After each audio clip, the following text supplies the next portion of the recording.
الكتب الكردية والوثائق الكردية القديمة، منها كتاب سر أنجام القديم. هنالك من يقول بأن الكرد ليس لهم كتب قديمة، وأقدم كتاب هو كتاب شرفنامة للأمير البدليسي.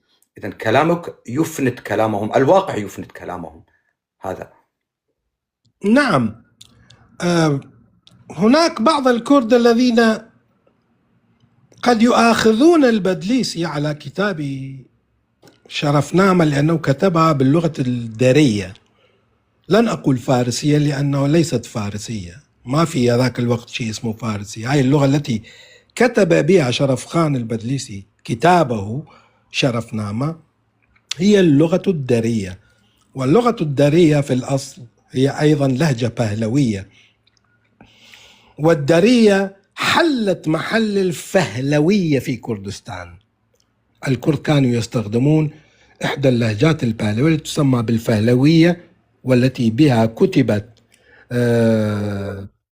الأشعار والوثائق الكردية في القرون الإسلامية الوسطى. عندي حلقة على اليوتيوب عن اللغة الفهلوية اللي بدوا يروح، وعن شعر الفهلويات. لكن قوة اللغة الدارية حلت محلها، وشرف خان البدليسي يعني ما استحى أنه يكتب، لأنه هذه أيضا تعتبر مثل لغته، يعني هي لغة بهلوية قديمة، هي لغة آريائية، ففي وقتها استعمله بدون، مثل ما أي شعراء أكراد كثيرين كتبوا بالدارية والفارسية وما استحوا من ذلك، لأن لغة شقيقة للغتهم الأصلية. إذن هل هذه الوثائق والكتب متوفرة كي تستطيع أن ترد على من يقول بأن أقدم الكتب الكردية هي الشرفنامة فقط لا غير، 500 عام ليس أكثر؟ الشرفنامة هو كتاب في التاريخ الكردي، لكن نعم، في يقال بأن أقدم كتاب عن الكرد أو باللغة الكردية عن الكرد في 500 سنة فقط. لا توجد كتب كردية أقدم من هذا التاريخ. لا يوجد، مع الأسف لا توجد كتب كردية قبل ذلك تتحدث، شخص كردي يتحدث عن نفسه وعن قومه.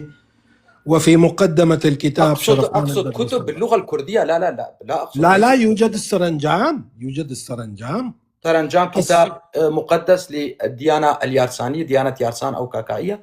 نعم، وكذلك توجد شاهنامة الكردية أيضا في كردستان روجاوات، الشاهنامة الكردية وهي قديمة، أشعار كردية عن أبطال الكرد القدماء مثل رستم زال ومثل كي خسرو ومثل هذه الشداديين اللي تتكلموا عنهم. ولا من أين تعلمنا، من أين عرفنا نحن الكرد وتحدثنا عن رستم زال؟ تعرفون رستم زال من هو؟ أكيد عندكم حكايات عنه في كردستان. نعم في روجاوا. هذه كلها من الشرفنامة الكردية، وهذه الكتب وهذه الوثائقيات لا كتبت بقرون قبل كتاب الشرفنامة، لكن المشكلة لا أحد يعرف عنها شيئا، إعلامنا لا يتحدث عنها للأسف، مع الأسف يعني.